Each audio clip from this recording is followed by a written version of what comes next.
하나님의 말씀을 전하고 또 주님의 사랑을 전하는 선교사로 택함을 받은 바나바와 바울은 지중해에 있는 구브로, 계속해서 이야기하지만 이 구브로 섬에 도착을 하여서 살라미에 도착을 해서 이제 바보 지역에 이르기까지 여러 회당에 다니며 복음을 전하기 시작합니다. 구브로 섬 서쪽 끝에 있는 바보 지역에 이르렀을 때 그 지역을 다스리고 있는 총독 서기오 바울이 그들이 전하고 있는 하나님의 말씀을 자신도 듣고 싶어서 바나바와 사울을 자신이 있는 곳으로 부르게 됩니다. 그리고 그 바울을 통해서 하나님의 말씀을 듣고자 할 때 누가 하나님의 말씀을 듣지 못하게 방해합니까? 총독 서기오 옆에서 계속해서 평생 조언하던 거짓 마술사 엘루마라고 하는 이 사람이 총독 서기오 바울이 하나님의 말씀을 듣지 못하게 하기 위해서 하나님을 믿지 못하게 하기 위해서 주님의 말씀을 전하고 있는 바나바와 바울을 대적하고 방해하기 시작했다라고 말씀을 드렸습니다. 여러분, 불편한 상황이죠. 제가 여러분 가운데 하나님의 말씀을 전하는데 누가 막 떠들고 누가 막 난리치면 여러분 그게 좋은 상황입니까? 아니죠. 난감하고 불편한 상황입니다. 하지만 바울은 어떡합니까? 그를 주목했다라고 말씀하고 있습니다. 지난 시간 말씀드렸지만 여기서 주목했다라고 하는 것은 전혀 주저하지 않고 아랑곳하지 않고 피하지 않고 직선적으로 바라보았다라는 뜻입니다. 즉 사도 바울은 하나님의 말씀을 대적하고 방해하고 있는 저 마술사, 거짓 마술사 엘루마를 향하여 주저하지 않고 아랑곳하지 않고 그를 쳐다보았다는 것입니다.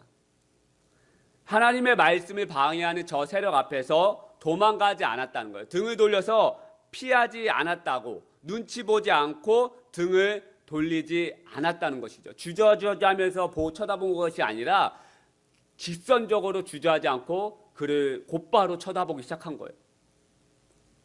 그래서 제가 지난주에 한 가지 예화를 말씀드리지 않았습니까? 어떤 목사님께서 장례식장에 예배를 주관하러 가셨는데 그 소천하신 분은 바로 평생 불교 신자로 살았지만 3일 전에 이 목사님의 이제 영접을 통해 이 목사님 복음을 통해서 복음 전하면서 영접하고 하나님 믿고 3일 뒤에 소천하신 이제 분이십니다. 그런데 그 장례식장에 이제 예배를 드리러 가셨는데 가서 보니까 평생 불교 신자로 살다 보니까 보살이 와가지고 목탁을 그 장례식장에 두드리고 있다라는 거예요. 여러분 불편한 상황이죠. 난감한 상황이죠.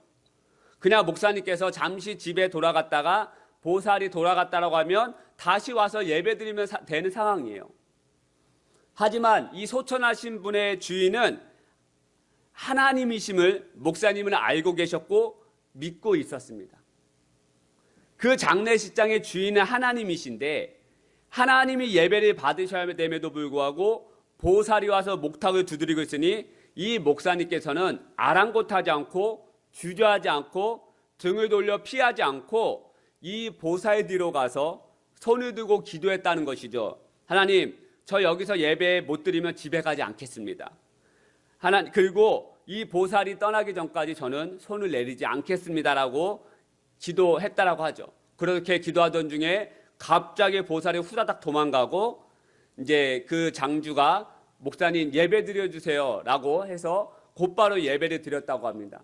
그곳에 모인 사람들은 대부분 불교 신자였는데 그곳에서 목사님께서 복음을 전하고 장례 예배를 주관할 때 거기에 있는 사람들 중에서 예수님을 믿게 되는 사건이 발생되고 결정적으로 어렸을 때 다리에 장애를 입어서 평생 잘 걷지 못하던 분께서 그 복음을 듣고 곧바로 아멘 하는 순간 그 다리가 치유되는 기적의 사건을 경험했다고 합니다.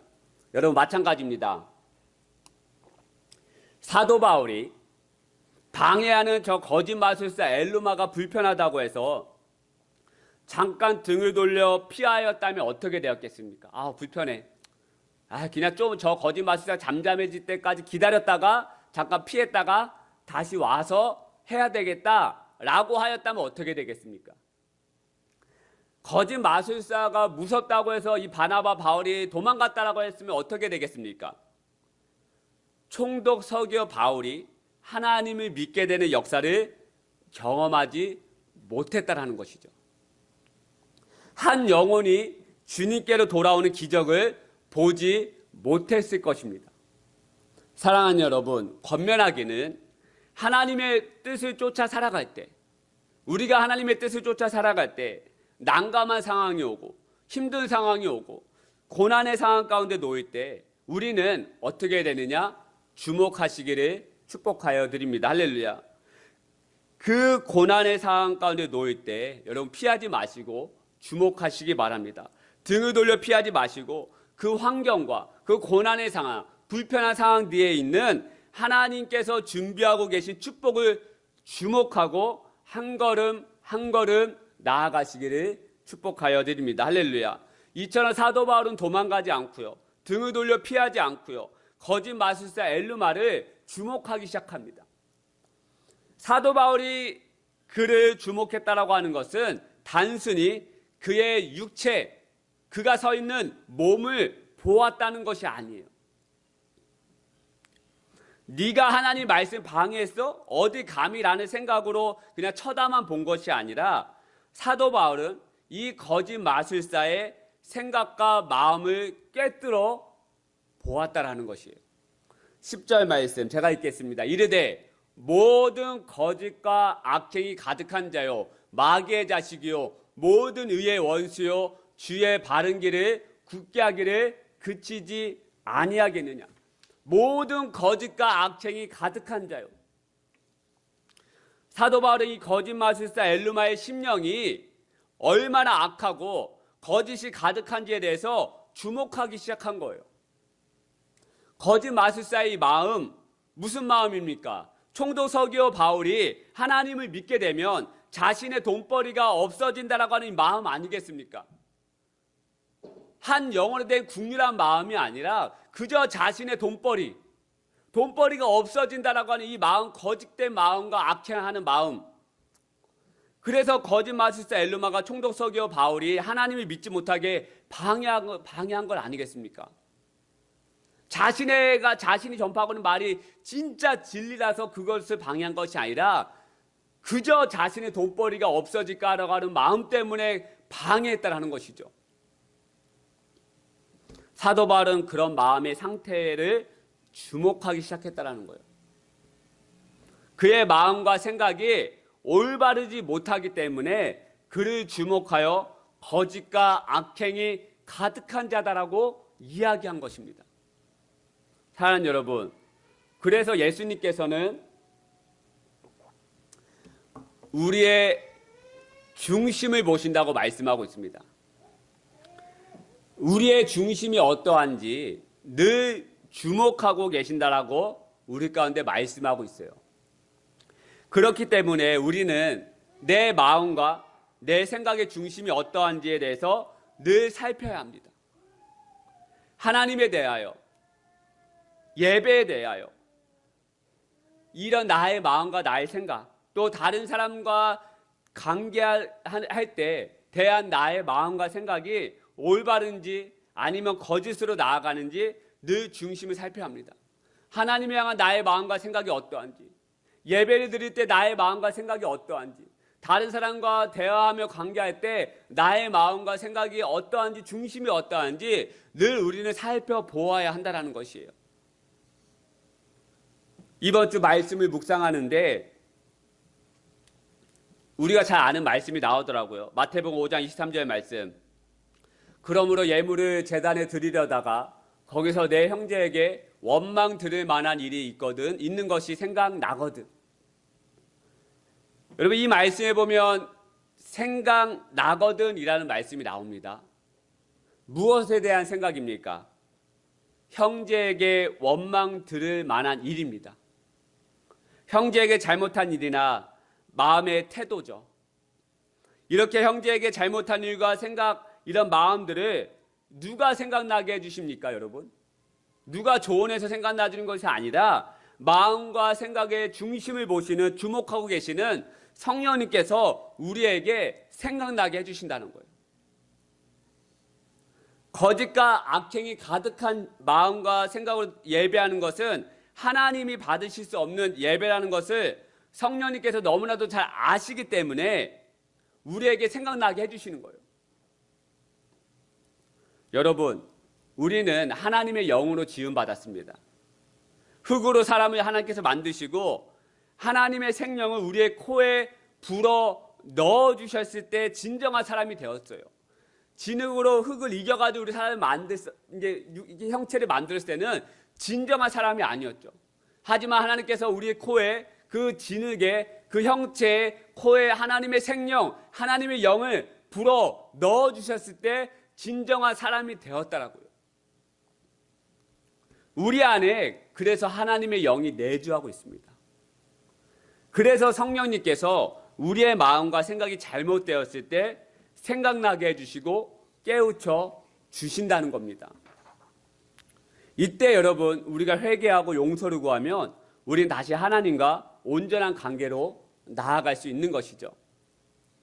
여러분, 제가 실제로 이곳 포천에 개척을 하면서 경기도 이 북부 지역이라고 하는 곳에는 37년 만에 처음 와봤습니다. 근데 저는 처음 왔다라고 생각을 하는데 알고 봤더니 제가 초등학교 때 수학여행을 한번 갔는데 그때 저는 몰랐는데 어렸을 때 기억이 안 나는데 친구들이 그때 수학여행 갔던 곳이 바로 산정호수였다라고 하더라고요. 포천 산정호수. 그러니까 그때를 빼고 나서 성인이 돼서는 이곳에 처음 와봤던 것이죠. 저는 이천에서 태어나서 자랐고 천안에서 10년 동안 학교를 다녔고 성남에서 5년 동안 이제 부교육자 생활하면서 저는 이곳에 이 북부 지역에 아는 사람이라고는 지인이라고는 단 한 명도 없었습니다. 이렇게 개척을 하며 지내던 중에 작년 투병 생활할 때 여기 여러분 옥정 아시지 않습니까? 옥정에 저와 같이 훈련을 받았던 한 자매가 대학교 때 DTS라고 하는 훈련을 받았던 한 자매가 살고 있다는 것을 알게 되었습니다. 그 자매는 인도네시아 선교사로 나갔다가 이제 회사원으로 지내던 중에 코로나로 인해서 한국에 들어오게 되었고 그렇게 옥정에서 어머니와 1년 넘게 살고 있을 때 저의 소식을 듣게 되었고 저에게 연락이 왔습니다. 얼마나 반갑겠습니까, 여러분? 그냥 20년 동안 연락을 안 하던 그 자매가 바로 여기 10분 거리 옥정에 살고 있다고 하니까 얼마나 반갑겠습니까?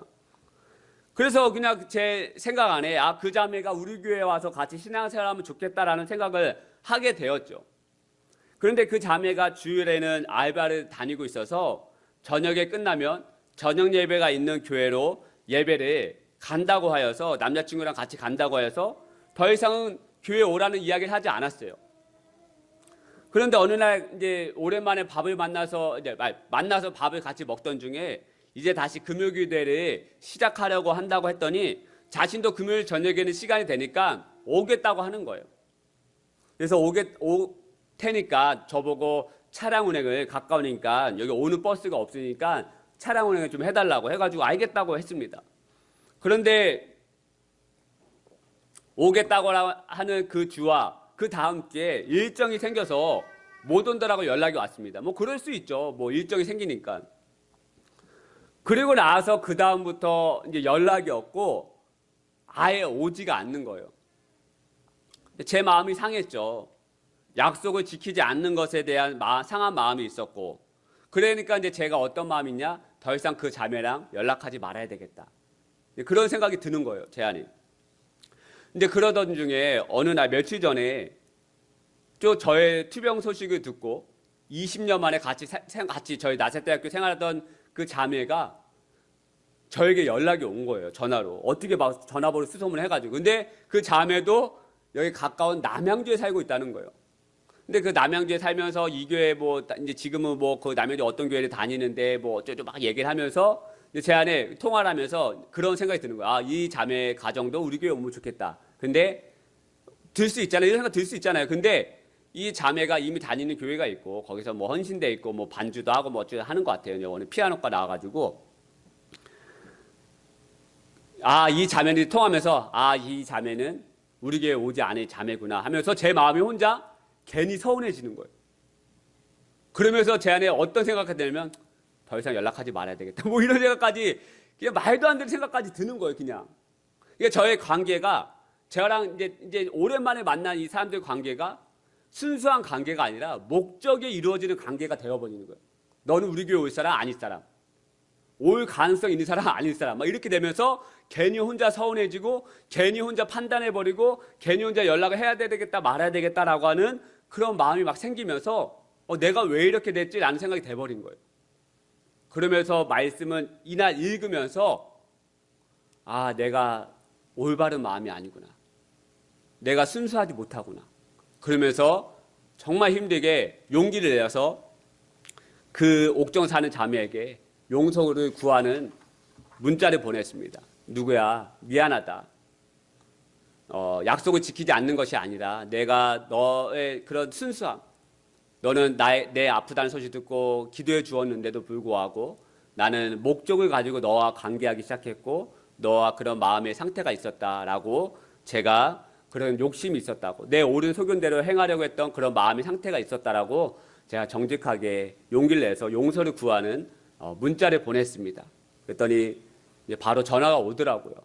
죄송하다고. 자기도 1, 2주 그렇게 못 가다 보니까 이제 연락을 하기가 무서웠고 자기도 더 이상 이제 그렇게 돼버린 상태에서 저한테 연락하는 것조차 이제 용기가 나지 않았다라고 이제 그렇게 이야기를 하면서 죄송하다고, 저의 신앙의 상태가 지금 무너져 있다고, 지금 주일에는 당장 알바 때문에 어쩔 수 없지만 다시 금요일에 나오겠다라고 이야기를 하는 거예요. 그래서 제가 내가 너 금요일에 나오라고 그렇게 문자 보낸 거 아니다. 정말 하나님께서, 성령님께서 내 마음을 깨우쳐 주셔서 그냥 그렇게 순수한 마음에 문자를 한 거다. 아니다.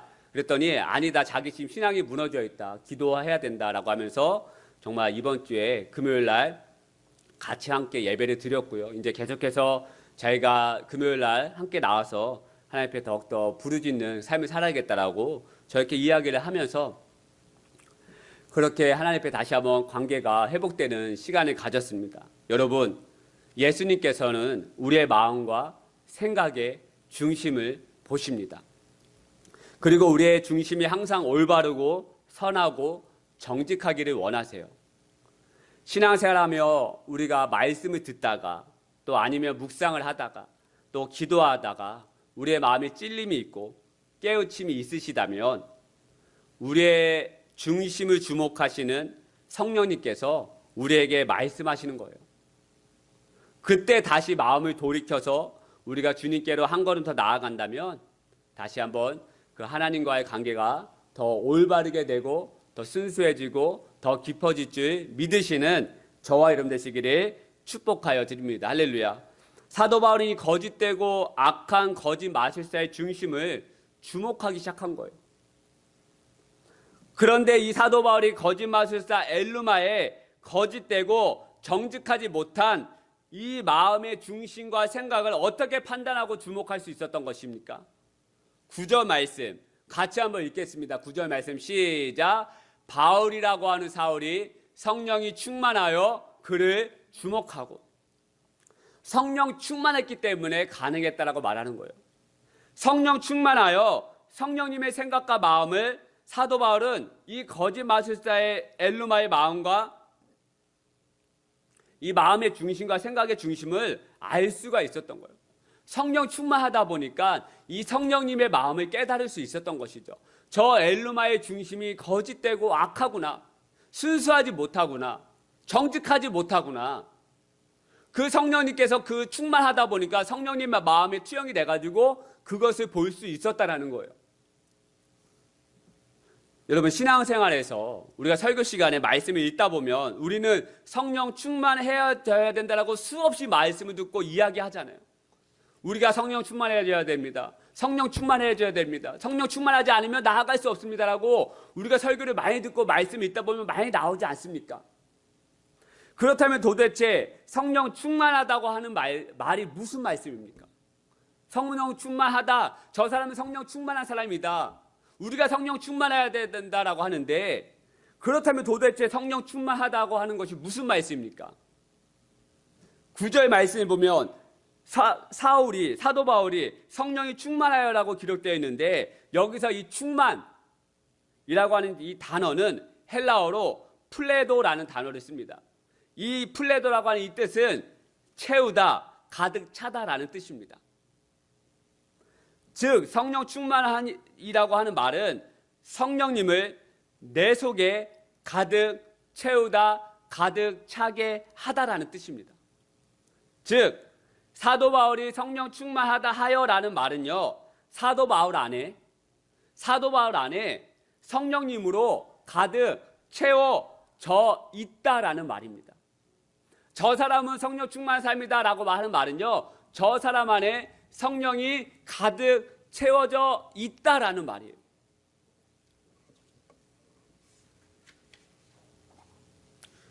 여러분, 우리의 삶과 생각과 마음에 무엇을 담느냐에 따라서 그의 인생이 달라집니다. 그렇죠? 어떤 여성교회 회장님께서 여성교회 헌신예배를 인도하는 사회자로 강단에 섰다고 합니다. 이제 찬송가를 불러야 되면 이 사회자가 어떻게 멘트를 해야 되겠습니까? 여러분, 우리 다 같이 찬송가 202장 부르시겠습니다 라고 이야기를 하지 않습니까? 이제 찬송가 202장을 부르겠습니다 라고 이야기를 해야 되는데, 이 여성교회 회장님은 평소 부동산에 관심이 많았고 그 삶 속에서 부동산으로만 가득 채우다 보니까 우리 다 같이 찬송가 202장 부르시겠습니다가 아니라 찬송가 202동 부르시겠습니다 라고 이야기를 했다는 거예요. 부동산에 관심 있는 권사님이 부동산을 계속해서 생각하고 부동산을 계속해서 그 삶 속에 가득 채우다 보니까 어떻게 되겠어요? 그냥 저절로 입 밖으로 부동산이 튀어나오는 거예요. 우리가 평소 성령님을 존중하고 성령님을 계속 생각하고 성령님과 계속해서 대화하다 보면 어떻게 되겠어요? 우리의 마음과 생각 안에 성령님으로 채워지는 것이죠. 하나님의 임재 연습이라고 하는 책을 쓴 로렌스 형제는 이렇게 말했습니다. 하나님의 임재를 연습하세요. 하나님께서 계신 것처럼, 성령님께서 계신 것처럼 그분께 이야기하고 그분을 즐거워하는 연습을 계속하세요. 이러한 연습과 삶이 계속해서 반복이 되다 보면 우리 삶 안에, 우리의 마음과 생각 안에 성령님이 가득 차게 될 것입니다. 성령님께 끊임없이 묻고 대화하고 성령님을 즐거워하는 그 자체가 성령님을 내 안에 채우는 것입니다. 그래서 여러분, 성령님과 동행하는 40가지 방법을 쓰신 조태성 목사님께서는요, 어떻게 하라고 이야기하냐면, 불편한 생각과 감정들도 성령님과의 대화 소재로 삼으라고 말씀하십니다. 불편한 생각과 감정들도요, 성령님과 대화 소재로 삼으라고 말씀하고 있어요. 성령님과 의논하고 어려울 때도 성령님과 대화, 교제, 의논하면서 그분의 음성에 귀를 기울이는 것이 너무나도 중요하고, 이러한 방법이 성령님을 내 삶에 가득 채울 수 있는 방법이라고 말씀하고 있습니다. 여러분, 우리가 하루를 살다 보면서 직장 생활할 때, 가정 생활할 때, 자녀들을 대할 때, 남편과 아내를 대할 때, 친구들을 대할 때, 또 다른 일을 겪을 때, 여러분, 우리 안에 불편한 마음과 생각들이, 힘든 일들이 얼마나 많이 일어납니까? 하루에도 불편한 감정들과 불편한 생각들이 얼마나 많이 끊임없이 일어났다가 가라앉다, 일어났다가 가라앉고 그랬습니까? 아, 오늘 버스 늦네. 추워. 오늘 이 사람이 왜 나한테 이런 말을 하지? 오늘 이 사람은 나한테 왜 이렇게 대하지? 불편하네. 여러분, 이렇게 하루를 우리가 눈을 뜨자마자 눈을 감을 때까지 얼마나 불편한 상황들과 말들이 우리를 오고 갑니까? 그런데 이 조태성 목사님은 이러한 불편하고 힘든 소재를 가지고 성령님과 대화하라는 거예요. 불편하고 여러분 힘든 문제가 생길 때마다 우리는 어떻게 합니까? 친한 친구에게 이야기하고 전화하죠. 여러분, 당연히 친한 사람을 만나서 나의 마음과 생각을 이야기하는 거 너무나도 중요합니다. 해야 되죠. 그래야 정서도 풀리고 마음도 풀리지 않겠습니까? 여러분, 하지만 계속해서 불편한 마음이 생길 때마다, 그럴 때마다 여러분 친구들에게 전하시겠습니까? 그럴 수 없죠. 또 우리는 불편한 마음과 생각이 들 때마다 어떻게 합니까? 친구에게 전하는 사람이 있는가 반면에 속으로 삭히는 사람이 있죠. 분노와 어려움을 나 혼자 해결하려 합니다. 이렇다 보면 어떻게 되겠습니까? 나중에 한 번에 폭발하지 않겠습니까? 이 한 번에 폭발하는 사람들의 성격의 소유는 주변 사람들을 긴장하게 만듭니다. 아, 저 사람이 또 어떻게 돌변할까? 하지만 우리가 불편한 상황이 생기고 힘든 마음이 들 때마다 성령님을 찾고 성령님께 나의 마음을 이야기하고 그분의 음성을 들으려 한다면 어떻게 되겠습니까? 계속해서 우리는 하루 동안 성령님과 이야기할 수 있는 거예요. 성령님, 오늘 버스가 너무 늦네요. 춥네요. 왜 저 사람이 저한테 이야기했을까요? 성령님 이렇게 하다 보면 어떻게 됩니까? 내 삶과 내 마음과 내 생각 속에 성령님을 계속해서 채우는 거예요. 이러다 보면 어떻게 되겠습니까? 성령 충만해지는 삶이 되는 거예요. 여러분, 부흥회나 주일에 한 번 말씀 듣는 것으로만 우리가 성령 충만한 삶을 살 수 있다고 이야기하지 마시기 바랍니다. 나 주일에 갔어. 나 부흥회에 참석했어. 우리는 이 악하고 어그러진 세대 가운데서 절대 주일에 한 번 말씀 듣는다고 해서 예배하는 것으로만 우리 성령 충만한 삶을 살 수가 없어요. 그 충만을 유지할 수가 없습니다. 아무리 놀라운 은혜를 체험했다고 해서 그 은혜와 그 사랑의 감격이 일주일 이상 지속되지 않습니다. 악하고 악한 마귀가 우리에게서 그 말씀의 씨앗을 빼앗아 가려고 얼마나 노력하는지 아십니까? 우는 사자와 같이 달려드는 거예요. 배고픈 사자가 그 먹이를 찾기 위해서 달려드는 것처럼 여러분, 그 마귀가 우리의 그 하나님의 사랑을 빼앗아 가려고, 그 성령의 충만함을 빼앗아 가려고 얼마나 많이 노력하는지 아십니까? 그 마귀가 때로는 우리의 가운데 욕심의 상황을 만들어주죠. 때로는 다른 사람이 허물을 보여주기 시작합니다. 너 그 사람 허물 이렇잖아. 너 그 사람 믿잖아. 그래서 어떻게 하냐, 우리 안에 계속 분노하는 마음과 미워하는 감정을 계속해서 싹트게 만들어요. 그 악한 사단 마귀가. 그 우는 사자와 같이 달려들어가지고 우리가 하나님에 대해 영안의 눈을 뜨게 해야 되는데 그 다른 사람의 단점과 그 미움의 상황들을 계속해서 보여주고 묵상하게 만든다고요. 그렇기 때문에 우리가 일주일에 한 번 말씀 듣는 것으로만 성령의 충만함을 유지할 수 있다라고 장담하지 마시기를 바랍니다. 그래서 우리는 의식적으로 성령님을 찾고 대화하고 즐거워해야 합니다. 할렐루야. 찾아야 돼. 의식적으로.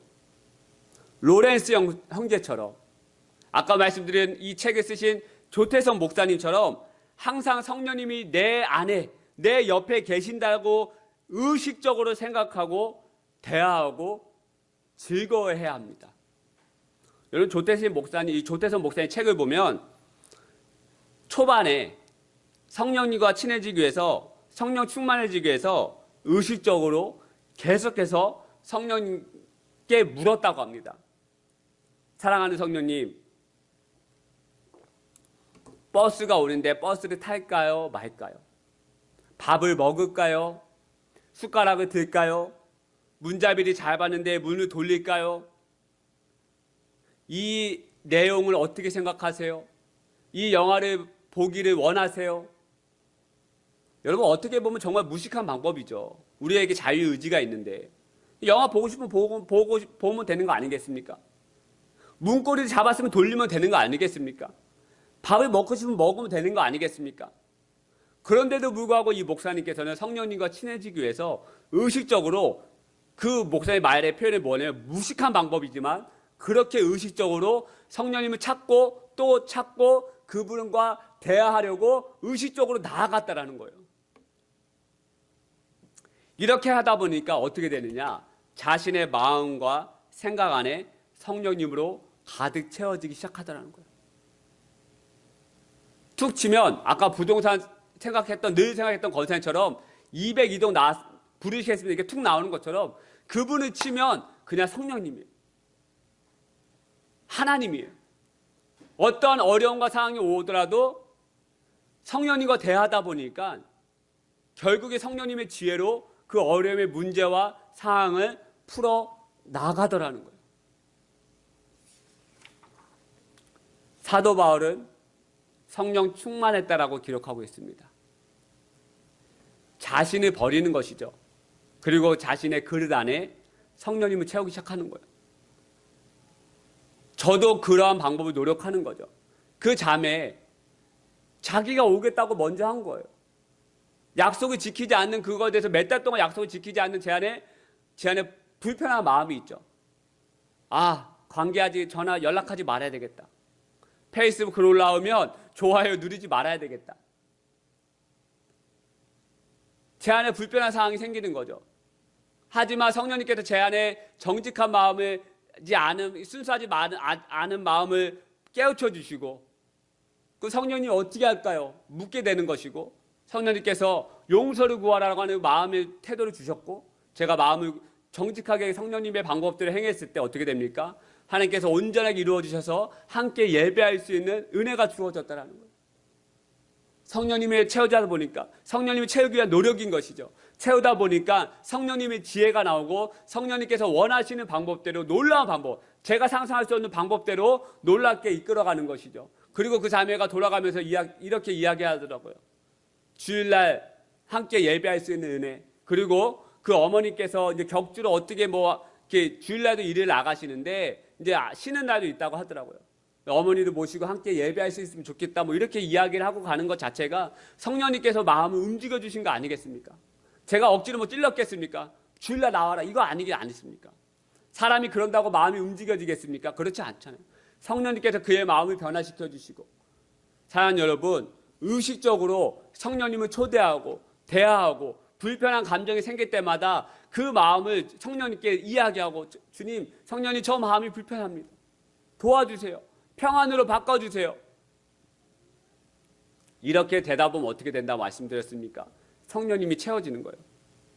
채우는 거, 플레도 채우다, 또 채우다. 그러다 보면 성령 충만한 삶을 살 수가 있는 것입니다. 성령 충만하다라고 하는 것은 방언을 하고, 기도할 때 손이 떨리고, 무조건 눈물이 나야 되고, 체험, 이런 것이 성령 충만이 아니라, 그런 것도 성령 충만함에 나오는 한 가지의 은사의 현상이지만, 진짜 성령 충만한 사람은 끊임없이 성령님을 채우는 것. 그러다 보면 그의 삶을 통해 성령의 9가지 열매가 나오는 거죠. 온유, 절제, 사랑, 자비, 화평. 이러한 은혜가 저와 여러분 가운데 나오시기를, 충만해지시기를 축복하여 드립니다. 성령 충만함, 성령님을 끊임없이 생각하고 나아가는 저와 여러분 되시길 축복하여 드립니다. 우리 아까 불렀던 찬양입니다. 우리 성령이 오셨네. 성령이 오셨네. 여러분, 사도 바울이 성령 충만하였기 때문에 그 마음이 악한지, 그 마음이 정직하지 못한지 볼 수가 있었다는 거예요. 마찬가지예요. 내 안에 무뎌진 마음, 완악해진 마음 가만히 내버려두면 우리는 그렇게 살아가는 거예요. 하지만 성령님이 충만해지다 보면, 성령님을 생각하다 보면 그 마음이 주목이 되기 시작하죠. 그리고 회개가 되어지게 되고 하나님 앞에 온전한 관계로 나아갈 수 있는 것입니다. 우리 그런 마음을 품고 말씀을 생각하면서 성령이 오셨네 같이 찬양하기를 소망합니다. 허무한 시절 지날 때, 허무한 시절 지날 때, 깊은 한숨 내쉴 때, 그런 풍경 보시며 단식하는 분이 있네. 고와 같이 너희를 버려두지 않으니, 내가 너희와 영원히 함께하리라. 주님, 성령이 오셨네. 성령이 오셨네. 성령이 오셨네. 내 주에 보내신 성령이 오셨네.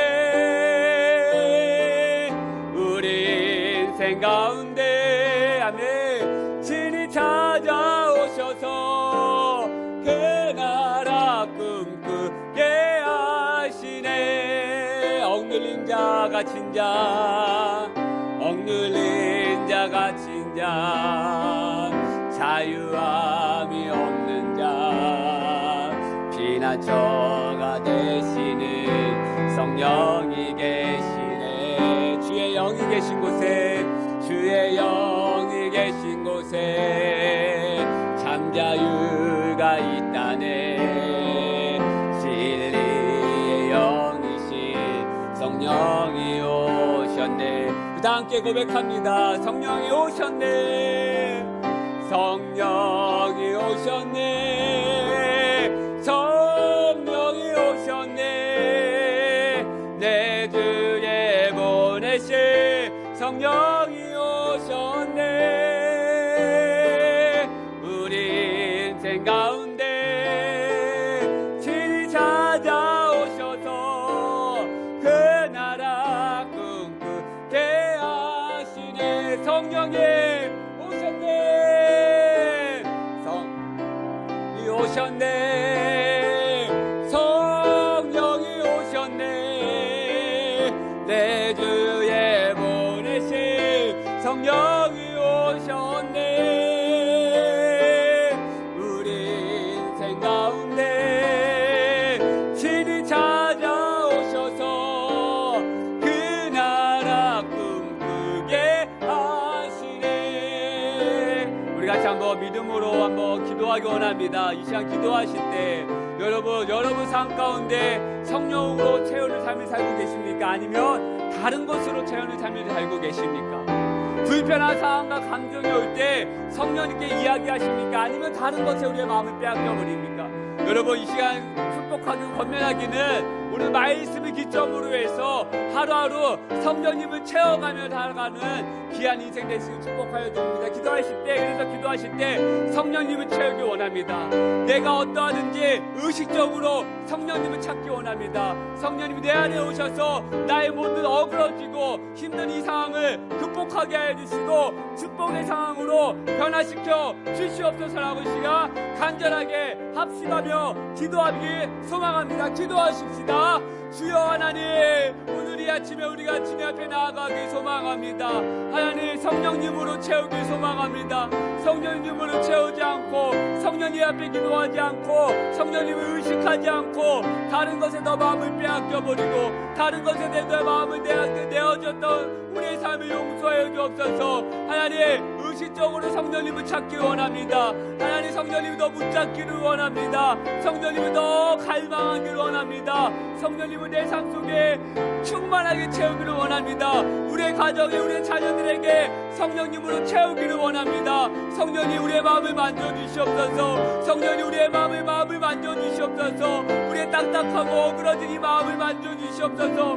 내 힘으로 해결할 수 없습니다. 내 지혜로 해결할 수 없습니다. 내 마음으로 해결할 수 없습니다. 주여, 성령님, 우리의 모든 어그러지고 힘든 이 마음을 축복의 상황으로 변화시켜 주시옵소서. 고난의 상황을 피하지 않고 주목하여 그 고난 뒤에 있는 하나님의 축복을 경험하게 하여 주시옵소서. 하나님, 묵묵히 성령님을 의지하며 한 걸음 한 걸음 나아가는 우리 회복된 모든 성도님들, 자녀들 되게 하여 주옵소서. 힘을 얻고 돌아가게 하여 주옵소서. 사랑을 얻고 돌아가게 하여 주옵소서.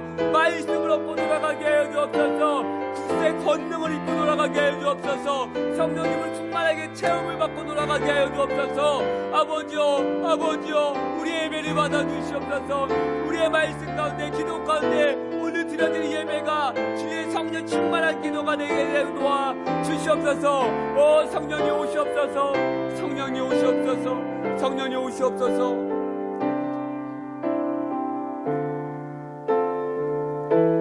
성령님 사랑합니다. 성령님 정말 사랑합니다. 주여, 성령님, 우리가 성령님의 마음을 근심케 할 때가 너무나도 많았습니다. 힘든 일이 생기고 불편한 상황이 올 때마다 원망하며 낙심하며 성령님을 찾지 않았습니다. 주여, 저희들의 이런 연약함을 주님께서 품어주시고 안아주시고 성령 충만함으로 채워지는 저희들 삶 되게 하여 주시옵소서. 성령님을 이 한 주도 의식하면서 대화하며 즐거워하며 그분의 임재를 연습하며 나아가는 사랑하는 모든 성도님들 자녀들 되게 도와주시옵소서. 주여, 우리 가운데 때로는 고난의 상황과 불편한 상황과 난감한 상황으로 인해서 도망가고 싶었고 등을 돌려 피하고 싶을 때가 얼마나 많은지 모릅니다. 하나님, 하지만 그 불편한 상황과 고난 뒤에 숨겨진 하나님의 준비하고 계신 축복을 저희들 주목하게 하여 주시고, 또한 저희들 안에 정직하지 못한 마음과 깨끗하지 못한 마음이 있다면 하나님 회개하게 하여 주시고, 성령님께서 깨우쳐 주셨다면 그 깨우침을 받고 회개하며 주님 앞에 더 한 걸음 나아갈 수 있는 우리 모두 되게 하여 주옵소서. 힘을 얻고 돌아가는 우리 모두 되게 도와주시고, 하나님의 그 깊은 사랑을 더욱더 깨닫고 돌아가는 이 아침 되게 도와주시고, 또 이 한 주 성령님을 즐거워하며 성령님과 대화하면서 성령님으로 채우는 그러한 한 주로 나아가게 하여 주옵소서.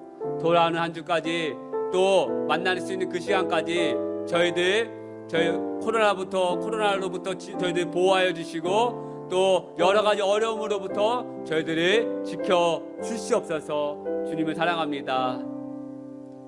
이제는 우리 주 예수 그리스도의 은혜와 하나님 아버지의 다음 없는 사랑과 성령님의 감화감동 충만하신 은혜가 이 예배를 드리고 돌아가는 모든 심령들 자녀들을 위해 성령님으로 말미암아 즐거워하며 성령님으로 말미암아 힘을 얻는 모든 인생 되기를 간절히 축원하옵나이다. 아멘.